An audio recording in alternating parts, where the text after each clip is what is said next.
எங்க அண்ணன் திண்டுக்கல் சீனிவாசன் என்னோட சீனியர். நான் உண்மையை சொல்லிதான் ஆகணும். பாவம் அந்த காலத்துல இருந்து மாயத்தேவருக்கு அப்புறம் திண்டுக்கல் அப்படியே வளர்ந்து வந்து தொடர்ந்து பல பதவிகளை வகித்து அதிமுக இருக்கவர். பல நேரங்கள்ல உளர்றாருன்னு பார்த்தோம். சூப்பரா பேசிட்டார். நக்கீரன் சார்பாக எனது நெஞ்சார்ந்த நன்றியை அண்ணன் திண்டுக்கல் சீனிவாசன் அவர்களுக்கு தெரிவித்துக் கொள்கிறேன். அந்த கள ஆய்வை நடத்த வந்தவர் தங்கமணி அவர்கள், முன்னாள் அமைச்சர், என் அன்பு சகோதரர். அவர் தான் இப்ப அங்க கேஷியர், பைனான்சியர்லாம். இவருக்கு பேரு தான் பொருளாளர். பொருளுக்குரியவர் அவர் தான். அதை நீங்க மனசுல வச்சுக்கோங்க.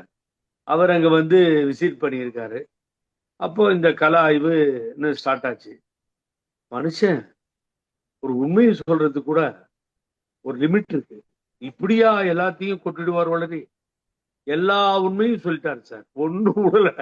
அங்க இருந்து 10 சீட்டு கேக்குறானுங்க, 20 சீட்டு கேக்குறாங்க, 100 கோடி ரூபாய் கேக்குறாங்க.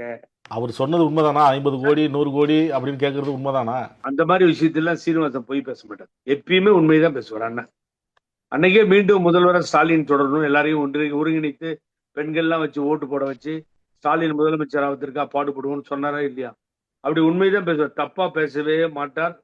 அவர் பேசுவதெல்லாம் உண்மை, சொன்னதெல்லாம் சத்தியம், அதை தவிர வேறு ஒன்றும் இல்லைன்னு கோர்ட்ல சொல்ற மாதிரி. அது உண்மை சார். காலகாலமா நடந்திருக்கிறத வெளியில சொல்றாரு அவரு. இப்ப நீங்கள் நான் எப்படி கேட்க முடியும்? ராஜவேலியார் கேட்கறதுக்கு, புகழேந்தியார் கேட்கறதுக்கு இன்கம் டாக்ஸ் தான் கேட்கணும். இல்லைன்னா இடி கொண்டு வந்து உள்ள விடலாம். அந்த அளவுக்கு சொல்லிட்டாருல அவரு.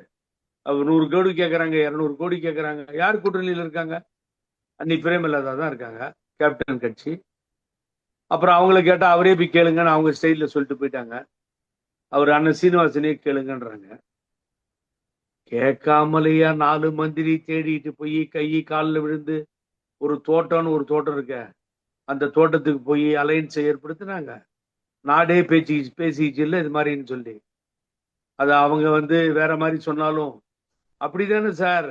கட்சி எவ்வளவு தாழ்ந்து போச்சுங்கிறதுக்கு அதுதான் உதாரணம். அது மாத்திரம் அவர் சொல்லல.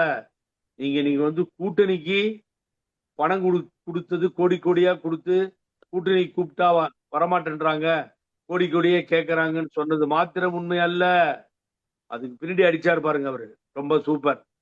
உண்மையை சொன்னார். எனக்கு மாபெரும் வெற்றி சார். எனக்கு